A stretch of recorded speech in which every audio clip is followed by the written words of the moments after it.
The gym was alive with noise, a modern cathedral of steel and sweat. Music pounded from the overhead speakers, something electronic with a bass line that rattled the mirrors along the wall. Racks clanged as plates hit the floor. Phones lit up in almost every hand, their tiny screens capturing curls, squats, flexed torsos in the harsh fluorescent light. In this place, nothing existed unless it was filmed. The owner thrived in this atmosphere. He was young, fit, all edges and bravado, the kind of man who turned his own reflection into an audience. He paced between benches and treadmills like he owned more than the gym, like he owned the people in it too. His voice rose above the music, cutting sharp and deliberate, calibrated for laughter. And then he said it. Chuck Norris? He can't even lift a barbell anymore. The words weren't whispered in a corner. He projected them across the floor, right in front of his clients, right into the phones that were already recording. A ripple of laughter broke across the room. Some chuckled nervously, some barked out sharp amusement, eager to be part of the moment. A young man by the squat rack repeated it louder. Yeah, he's old now. His friends howled, slapping each other's backs. The owner grinned, soaking in the reaction. He loved the show, the spotlight, the way he could turn a sentence into content. The smirk stayed on his face as he scanned the room, checking who else was laughing, who was filming. He knew how quickly this would spread online, how fast a joke could become a headline. But the laughter wasn't unanimous. Near the far wall, standing half in shadow between two cable machines, was a man who didn't move. He was older now, sure. His hair lighter than it once was, his frame not as full. But the posture, the way he carried himself, still made space bend around him. Chuck Norris had heard every word. He didn't flinch. He didn't smile. He didn't answer. He just stood, still as a column, his eyes fixed in the direction of the voice that had thrown the words like stones. The silence in him contrasted so violently with the noise around him that people started to notice. The laughter lost some of its certainty. A pair of young lifters elbowed each other and pointed. One whispered, "Is that?" The other nodded, wide-eyed. Phones shifted, lenses focusing, the digital crowd swelling to join the physical one. The owner, sensing he had the room, pushed harder. "What's wrong?" Cat got his tongue. He called, his tone mocking. Or maybe he knows I'm right. He gestured toward the dumbbells. Legends fade, my friends. Movies aren't muscles. We're in a new era now. More laughter, but thinner this time. It was the laughter of people who didn't want to be caught on the wrong side of history. The laughter of a crowd unsure whether it was still safe to laugh. Chuck stayed motionless. Only his hands betrayed him, slipping quietly into his pockets as if to hold back the tension building in them. His jaw clenched once, then stilled.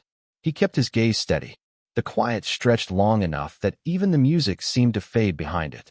Then the crowd began to press him. "Come on, Chuck, show him." Someone shouted. Another voice echoed. "Yeah, prove you've still got it." Phones rose higher, faces turning, every eye drawn to the still figure by the wall. The owner grinned wider, feeding on it. He strode toward the weight platform, dragging a loaded barbell across the rubber floor. The steel scraped, plates rattling, the sound slicing through the gym. He set it down hard, right in the open, where everyone could see. "Here's your chance," he said loudly, every syllable polished for the cameras. "Show us. Lift it. Prove me wrong. Or admit you're just a shadow of what you used to be." The gym froze. Machines were abandoned mid-set. Music still played, but no one heard it. All attention locked on one man. Chuck hadn't moved yet. He stood in that silence, the stillness somehow louder than the taunts. The owner folded his arms, smug and waiting. The crowd pressed closer, ringed with glowing screens, recording every second. And then, slowly, Chuck's eyes left the barbell and swept the room. He didn't speak. He didn't move toward it. He just let the silence grow, thick and suffocating, until even those who had laughed felt the weight of it pressing down. Every phone was aimed at him now. Every breath in the room waited on his choice. The tension had become unbearable. And still, he said nothing. "Where are you watching from? Let me know in the comments below, and don't forget to subscribe to this channel." The owner didn't let the moment dissolve. He grabbed the wireless mic off its dock, meant for fitness classes, and his voice poured into the speakers above the treadmills. A faint hiss of feedback sharpened into words. "We live in a new era," he announced, pacing the length of the gym like it was his stage. "The old legends? They stay in the movies. In a place like this, they don't matter anymore. Laughter swelled again, but it wasn't unanimous. Some chuckled too hard, hiding unease. Others just lifted their phones higher. The entire room had shifted, no longer a gym, but a theater with steel plates and squat racks as props. Chuck stayed rooted in the back, hands still in his pockets. He looked almost too still for the chaos around him. The young owner fed off the noise, while Norris fed the silence. That silence wasn't passive, it was pressure. People began to feel it, even if they didn't admit it. A group of young athletes stepped forward, emboldened by the show. One clapped his hands, calling out, "Come on, man, show us something." Another smirked, "If you've got it, prove it." They weren't cruel exactly, but they were hungry, for footage, for spectacle, for a piece of history they could post before anyone else. The crowd became the third force. Every shift of weight, every whispered line ricocheted through the room. "Is that really him?" someone asked. "He looks smaller in person." Others murmured, "What if he can't?" The whisper of doubt spread like smoke. The owner sensed he had them. He strutted toward the platforms, his sneakers squeaking against the rubber mats. He kicked a loaded barbell into place, letting it scrape and rattle until every eye followed the sound. He didn't load it to be impossible, just heavy enough to humiliate if the attempt failed. With a smirk, he turned back to Chuck. "This is simple," he said into the mic, pointing at the steel like a judge delivering terms. "You lift it, I shut my mouth. I'll admit I was wrong right here, in front of everyone. But if you don't," he let the pause breathe, "then you admit it's over. You're just a shadow now." The room stiffened. Machines sat idle, screens frozen mid-scroll, bodies leaning in without realizing it. The bass-heavy music thudded low in the background, like a clock ticking.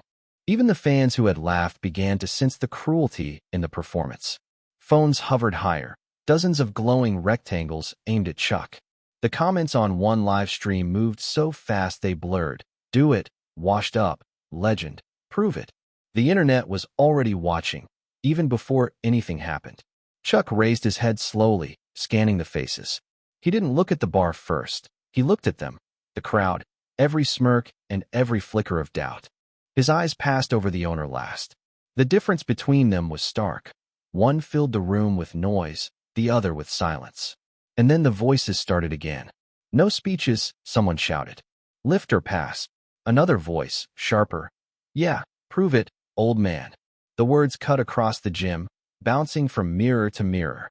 For a second, the energy tilted toward mockery. The owner grinned, feeding on it. He crouched theatrically beside the bar, showing a picture-perfect setup. Back flat, grip wide, chest out. He didn't pull. It wasn't his show, but the demonstration was meant to mock. Rising again, he presented the bar like an offering. Chuck still hadn't moved. His hands pressed deeper into his pockets, and the pause stretched so long it became uncomfortable. People shifted their weight, uncertain whether to laugh or hold their breath. The silence felt dangerous. The owner pushed one last time. "Your turn," he said, voice booming through the speakers. "Prove me wrong, or admit it's finished." Every phone caught the moment. Every set of eyes locked to the platform. Finally, Chuck slid his hands free. The motion was slow, deliberate, the kind that made the crowd lean forward without thinking. He stepped toward the bar, each step measured, echoing louder in the hush than the pounding music ever had. The owner smirked, convinced he had him cornered. The crowd pressed closer, the ring tightening. No one lifted weights anymore. No one moved. Chuck stopped just short of the bar. His gaze flicked from the steel to the man with the mic. He didn't touch it yet. He just stood over it, still as stone. The silence grew unbearable. The phones zoomed in, and the room held its breath, waiting to see what he would do. The phones drifted closer first, like moths finding a porch light. Lenses pushed between shoulders, screens tilting to catch his face, the plates, the owner's grin. The music kept pounding, but it sounded far away now, as if the room had been wrapped in felt. No one was training anymore. Bars rested in racks. Treadmills rolled empty belts. A cable stack hung mid-rep where someone had simply let go. The gym, built to be loud, hunted for the next sound and found none. Chuck didn't rush to supply it. He stood over the bar without touching it, the rubber platform faintly stickier beneath his shoes, the bright tape lines crossing like fault marks. A draft from the open bay door wandered in, bringing the smell of asphalt and warm dust. He let his eyes sweep the semicircle of faces.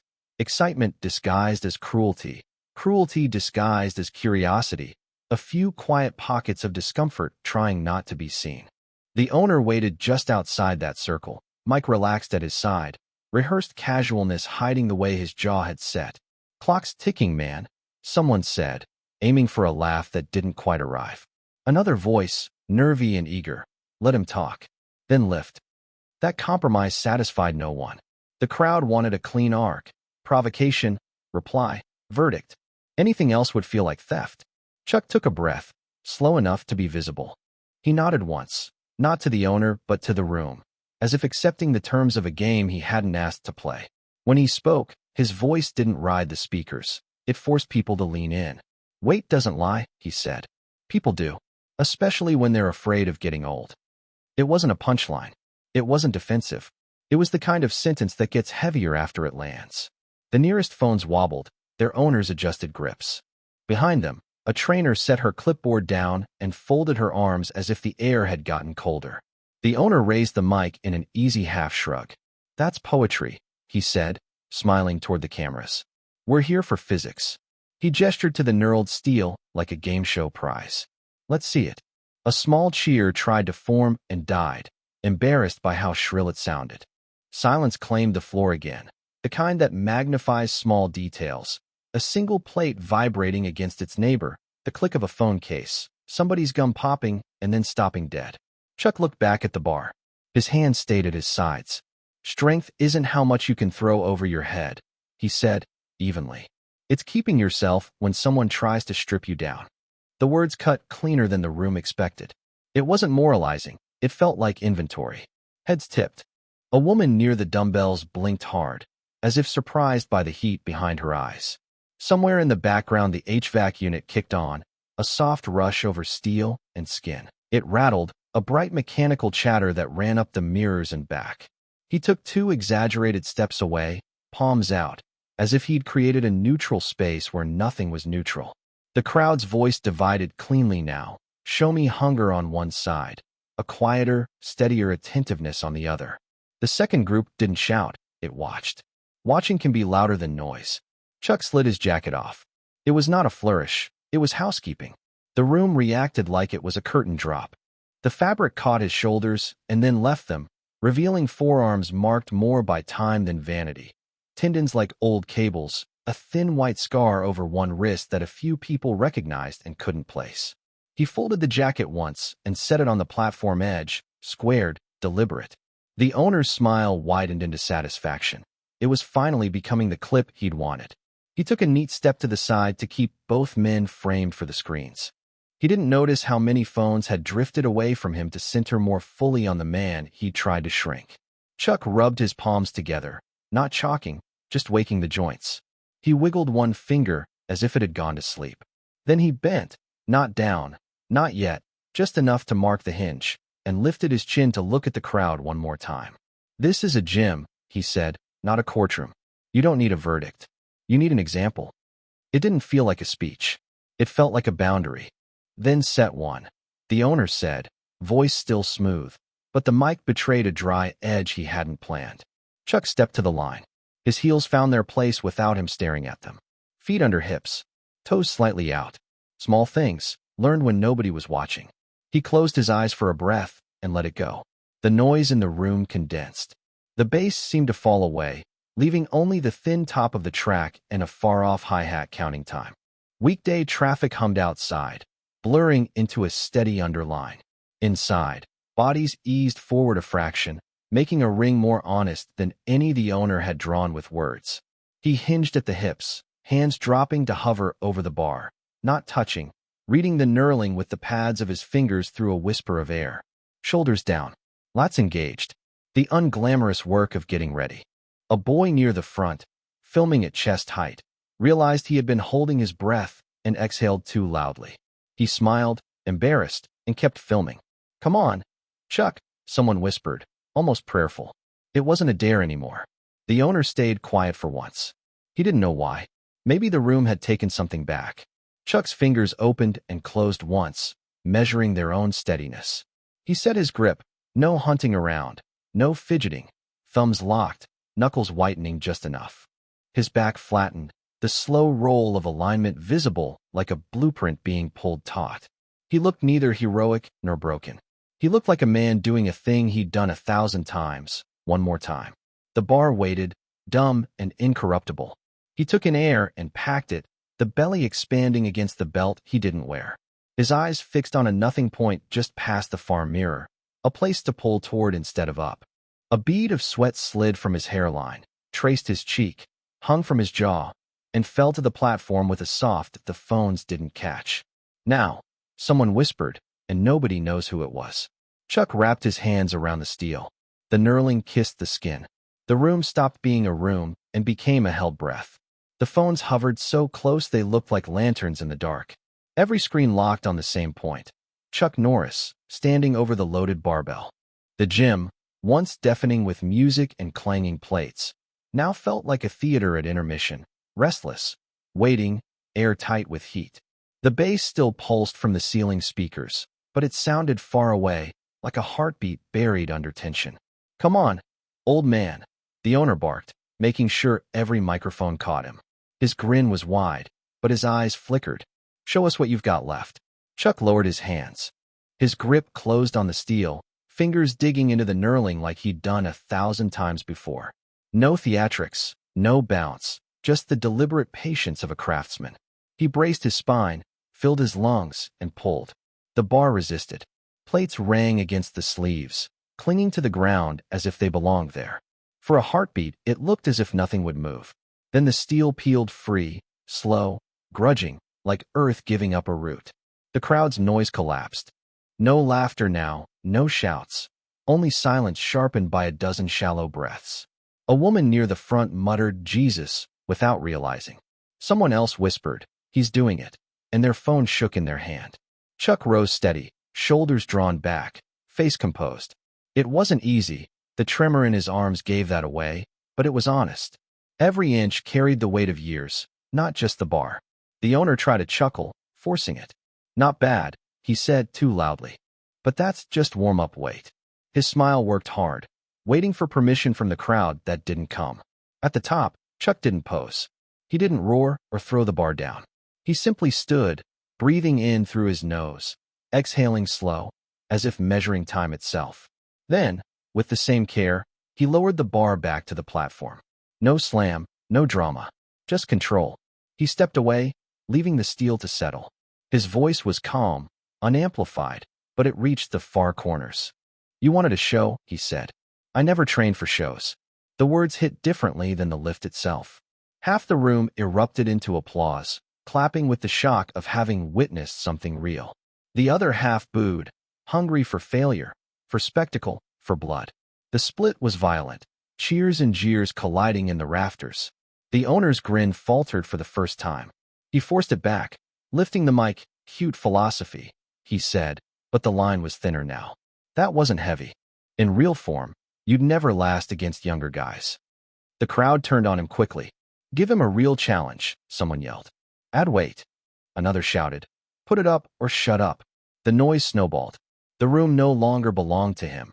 It belonged to the mob. Phones swung toward the platform as the owner, trapped by his own showmanship, kicked another plate into place. The clang rang out sharp, rattling across the floor. He stacked a second plate on the other side, chest puffed, pretending it was nothing. The bar looked heavier now, thicker, darker. "There," he said, gesturing grandly.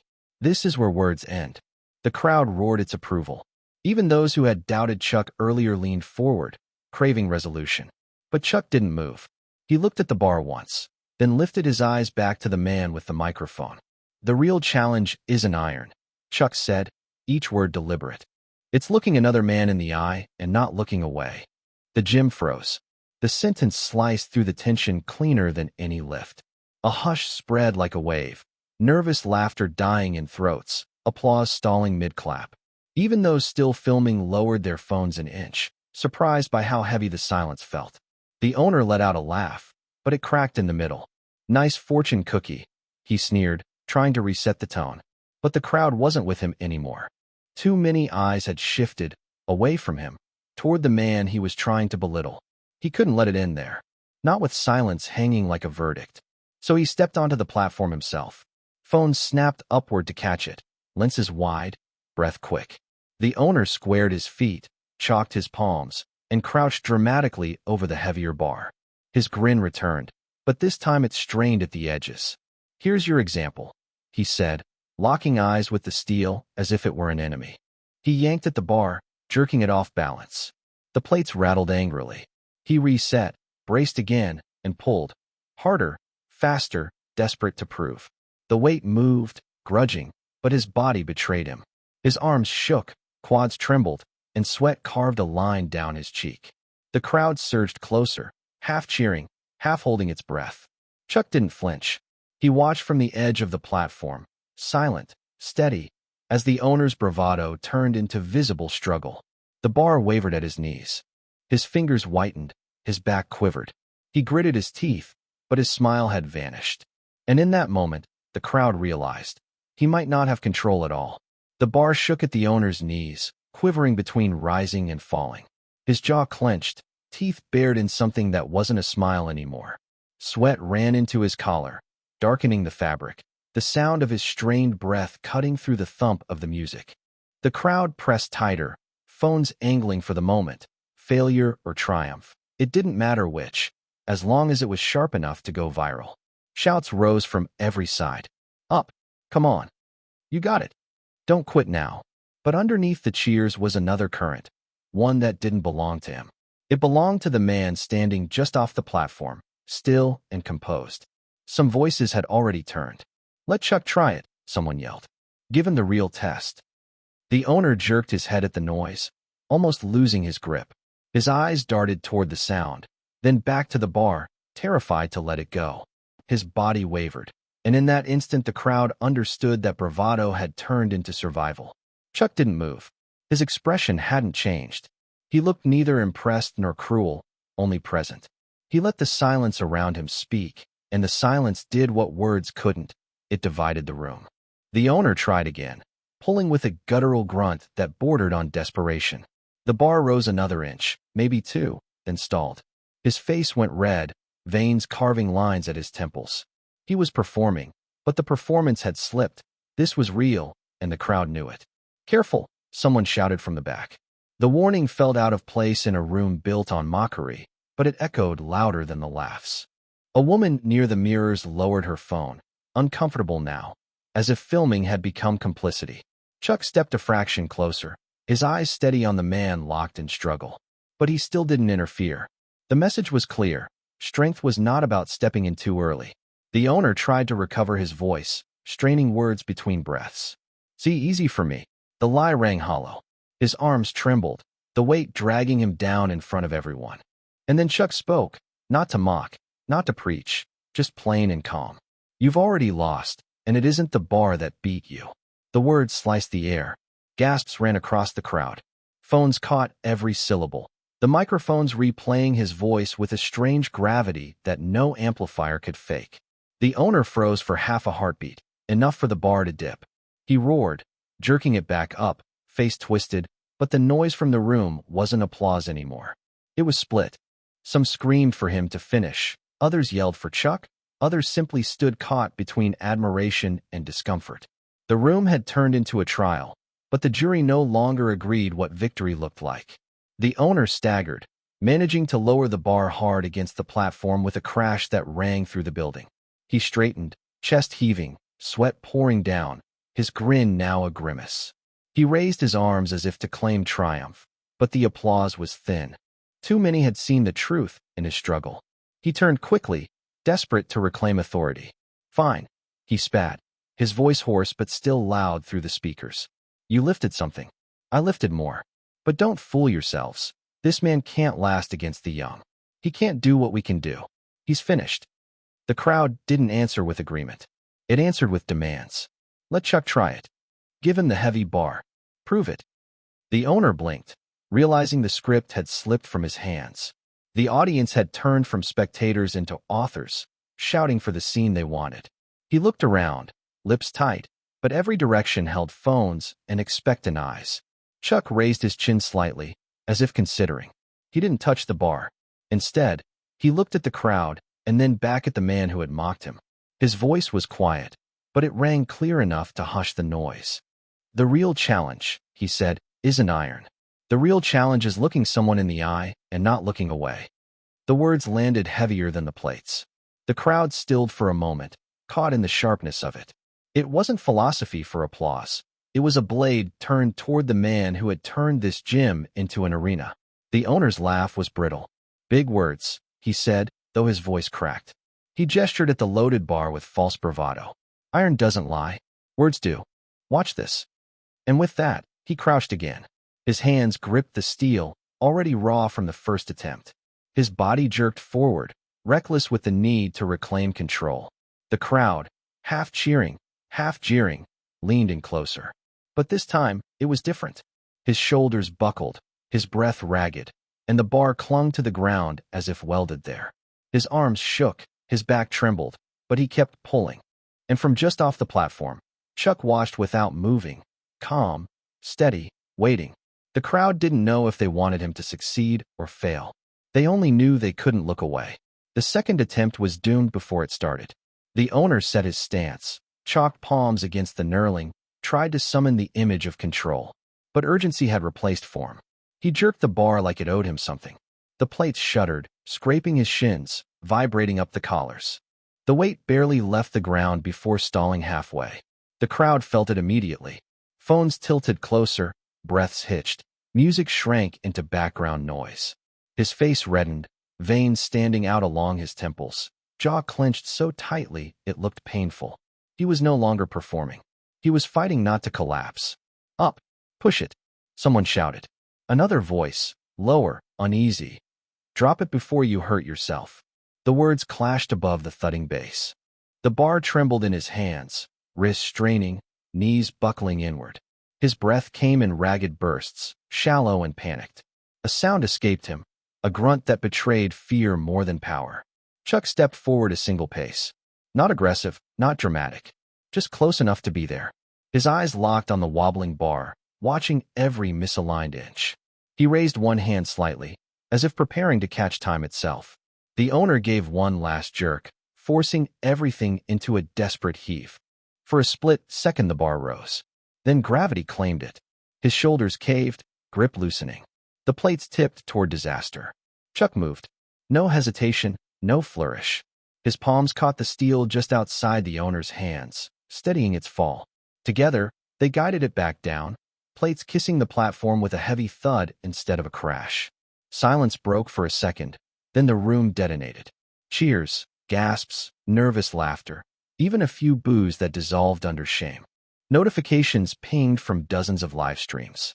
Clips were already being titled, already escaping the walls of the gym. He saved him. He didn't let it fall. Chuck Norris, even now. The owner bent over the bar, chest heaving, knuckles white. He tried to reclaim composure, but his face betrayed everything. Exhaustion, humiliation, something like relief.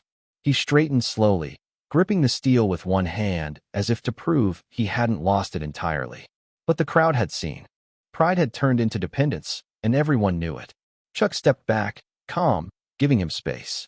He didn't gloat, didn't preach. He let silence work. The owner finally turned toward him. In his eyes flickered rage, shame, and something heavier, reluctant respect. He opened his mouth, closed it again, searching for words he didn't have. Chuck's voice came quietly, without edge. Strength isn't crushing people.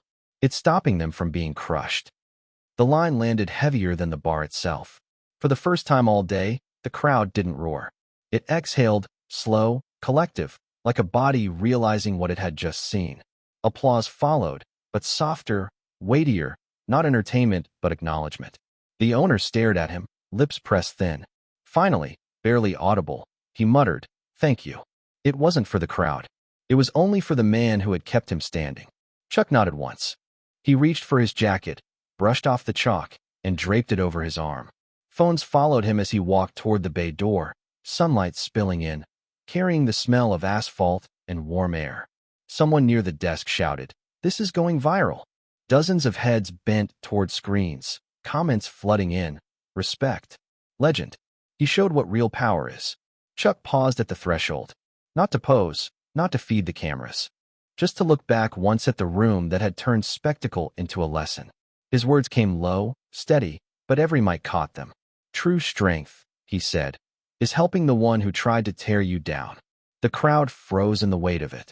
Even those who had laughed earlier lowered their phones, struck by how unshakable the moment felt. The owner still stood at the platform, hand resting on the bar as if it might anchor him. For the first time, he didn't look like the center of the room. He looked like a man learning what strength actually meant.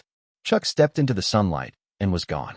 Inside, the gym buzzed again, machines starting up, conversations resuming, but the air wasn't the same. The crowd knew they had witnessed more than a stunt, and beyond the walls, the story was already leaving their hands, carried by 1,000 screens, replayed, reinterpreted. Not a win, not a loss, something harder to name, and that was why his name never faded.